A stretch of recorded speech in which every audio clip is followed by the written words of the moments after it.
Party की appeal. Rajya Sabha में राष्ट्रीय राजधानी राज्य क्षेत्र शासन विधेयक का विरोध करें विपक्षी पार्टियां। राष्ट्रीय राजधानी राज्य क्षेत्र शासन संशोधन विधेयक 2021 को लोकसभा से मंजूरी मिल चुकी है। इस विधेयक को शुरू से ही विरोध कर रही आम आदमी पार्टी ने अब इसके विरोध के लिए अन्य पार्टियों से भी अपील की है। आम आदमी पार्टी के विपक्षी दलों और अन्य गैर एनडीए पार्टियों से राज्यसभा में इसका विरोध करने की अपील है। मालूम हो कि विधेयक को लोकसभा में मंजूरी मिलने के बाद से ही सभी की आंखें राज्यसभा पर टिकी हुई हैं। हरियाणा में कोरोना, फिलहाल बंद नहीं होंगे स्कूल और कॉलेज। शिक्षा मंत्री बोले, अभी ठीक है स्थिति। हरियाणा में कोरोना के मामले बढ़ने और विद्यार्थियों के संक्रमित होने के बावजूद हरियाणा सरकार फिलहाल स्कूल और कॉलेज को बंद नहीं करेगी। गृह व स्वास्थ्य विभाग स्थिति पर नजर रखे हुए हैं। सरकार के अनुसार अभी स्थिति ठीक है। हालात बिगड़ने पर स्कूल कॉलेज बंद करने के लिए पुनर्विचार किया जाएगा। शिक्षा मंत्री कंवरपाल ने मंगलवार को चंडीगढ़ में कहा कि कोरोना के मद्देनजर स्कूल कॉलेज बंद करने को लेकर अभी कोई फैसला नहीं हुआ है। अभी सब ठीक चल रहा है। अगर हालात बिगड़ते हैं तो निश्चित तौर पर शिक्षण संस्थान बंद करने पर विचार करेंगे। बाजार 280 अंकों की तेजी के साथ 50,000 के ऊपर बंद हुआ सेंसेक्स। आज दिन भर बाजार में उतार चढ़ाव देखने को मिला, लेकिन अंत में यह हरे निशान पर बंद हुआ और बैंकिंग शेयरों में खरीदारी आई। बॉम्बे स्टॉक एक्सचेंज का प्रमुख इंडेक्स सेंसेक्स 280.15 अंक यानी 0.56% ऊपर 5,551.44 के स्तर पर बंद हुआ।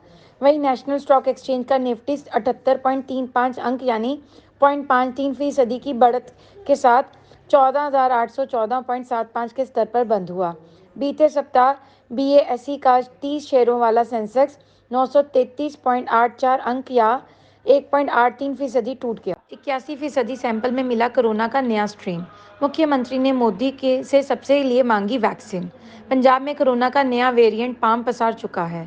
जीनोम सीक्वेंसिंग के लिए पंजाब की तरफ से भेजे गए 401 नमूने में से 81% में नया स्ट्रेन मिला है। सीएम कैप्टन अमरिंदर सिंह ने इस पर चिंता जाहिर की है। नया वेरिएंट युवाओं पर ज्यादा असर डाल रहा है। कैप्टन ने प्रधानमंत्री नरेंद्र मोदी से आग्रह किया है कि कोविड वैक्सीन को 7 साल के कम उम्र के लोगों के लिए भी जरूरी किया जाए। मीडिया सलाहकार रवीन ठुकराल ने ये जानकारी दी। पंजाब में सोमवार को इस साल एक दिन में कोरोना से सबसे ज्यादा मौत के मामले सामने आए थे। सूबे में पिछले 24 घंटे में 58 संक्रमितों ने दम तोड़ दिया और 2319 नए मामले आए।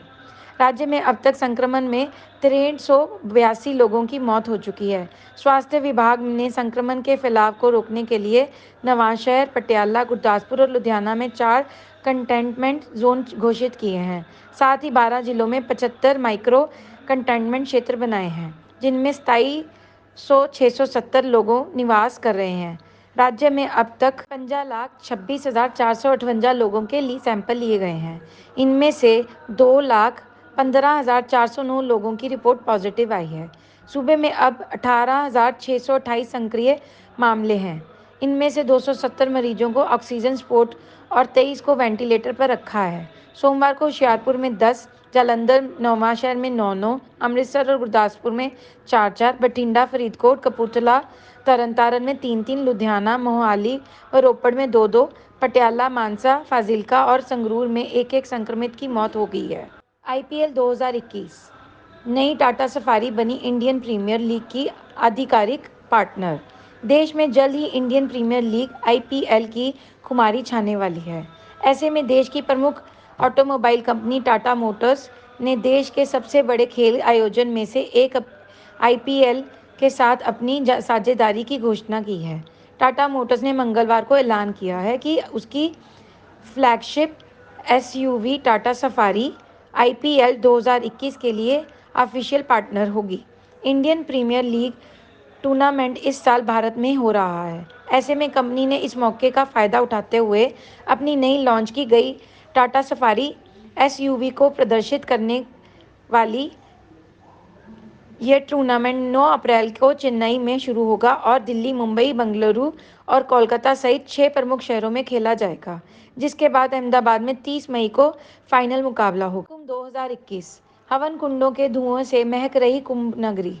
सुबह से शाम तक धुनी रमाए बैठे हैं साधु हरिद्वार कुंभ मेले के लिए।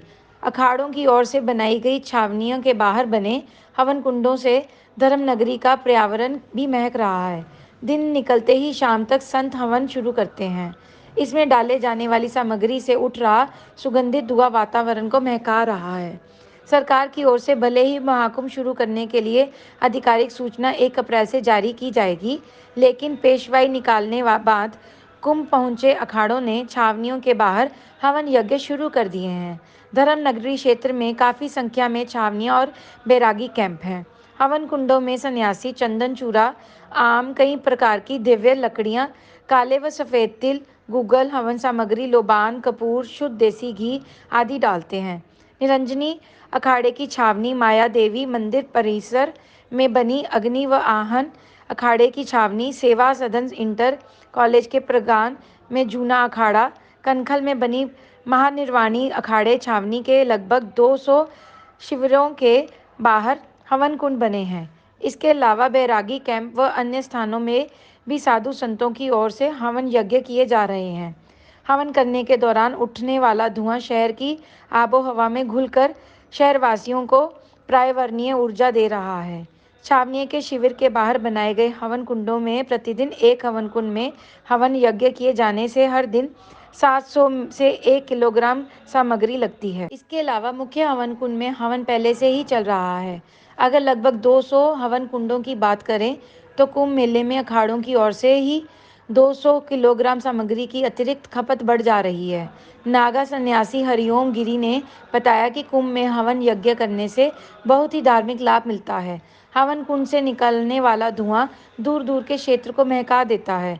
इससे मन तरोताज़ा हो जाता है और प्रदूषण को कम करने में काफ़ी मदद करता है।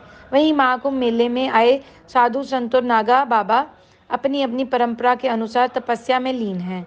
गंगा किनारे चिलचिलाती धूप में नागा बाबा गर्म रेत पर अग्नि के घेरे में बैठकर तपस्या में लीन हैं।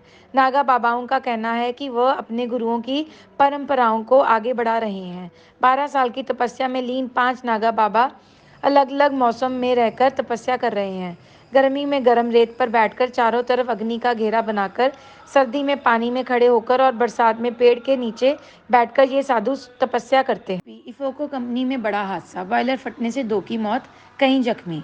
उत्तर प्रदेश के प्रयागराज जिले के फूलपुर स्थित Bharatiya Farm Fertilizers Cooperative Limited IFFCO company में मंगलवार को बड़ा हादसा हुआ। बॉयलर फट गया, जिस कारण 2 मजदूरों की मौत हो गई। वहीं 1 दर्जन से ज़्यादा लोग जख्मी हुए हैं। कुछ घायलों को इलाज फैक्ट्री परिसर में स्थित अस्पताल में किया जा रहा है, जबकि कई को रेफर कर दिया गया है। पुलिस मौके पर पहुंच गई है। जानकारी के अनुसार इफको फूलपुर इकाई के P1 प्लॉट में शटडाउन के दौरान 4 नंबर बॉयलर फट गया। इस हादसे में 2 की मौत हो गई, जबकि 1 दर्जन मजदूरों के घायल होने की सूचना मिल रही है। घायलों को इलाज के लिए अस्पताल में भर्ती कराया। वहीं आधा दर्जन गंभीर घायलों को इलाज के लिए रेफर कर दिया गया है। मृतकों के नाम विजय यादव पुत्र देवराज यादव निवासी गांव में मुंगारी थाना करछना प्रयागराज और प्रदीप कुमार पुत्र श्रीनाथ निवासी पाली थाना फूलपुर प्रयागराज हैं। यूपी पंचायत चुनाव आरक्षण को लेकर आई 1063 आपत्तियां, सबसे ज्यादा प्रधान पर। आज भी लगी लाइन। स्तरीय पंचायत चुनाव के लिए मार्च के अंतिम सप्ताह तक अधिसूचना जारी होने की उम्मीद है। इसके पहले नामांकन की तैयारियों को पूरा कराने में प्रशासन जुटा है। वाराणसी में आपत्तियां देने का दिन मंगलवार को आखिरी है। आज भी जिला पंचायत कार्यालय पर आपत्तियां देने के लिए लाइन लगी पड़ी है। सोमवार को आरक्षण को लेकर 1063 आपत्तियां आई थी। सबसे ज़्यादा 1005 शिकायत प्रधान के लिए रही। क्षेत्र पंचायत सदस्य के लिए 46 और जिला पंचायत सदस्य के लिए 12 आपत्तियां आई। सोमवार को विकास भवन में आपत्तियां दर्ज कराने वालों की भी भीड़ लगी रही। Subscribe to our YouTube channel News DNN by clicking the bell icon. Don't forget to like, comment and share.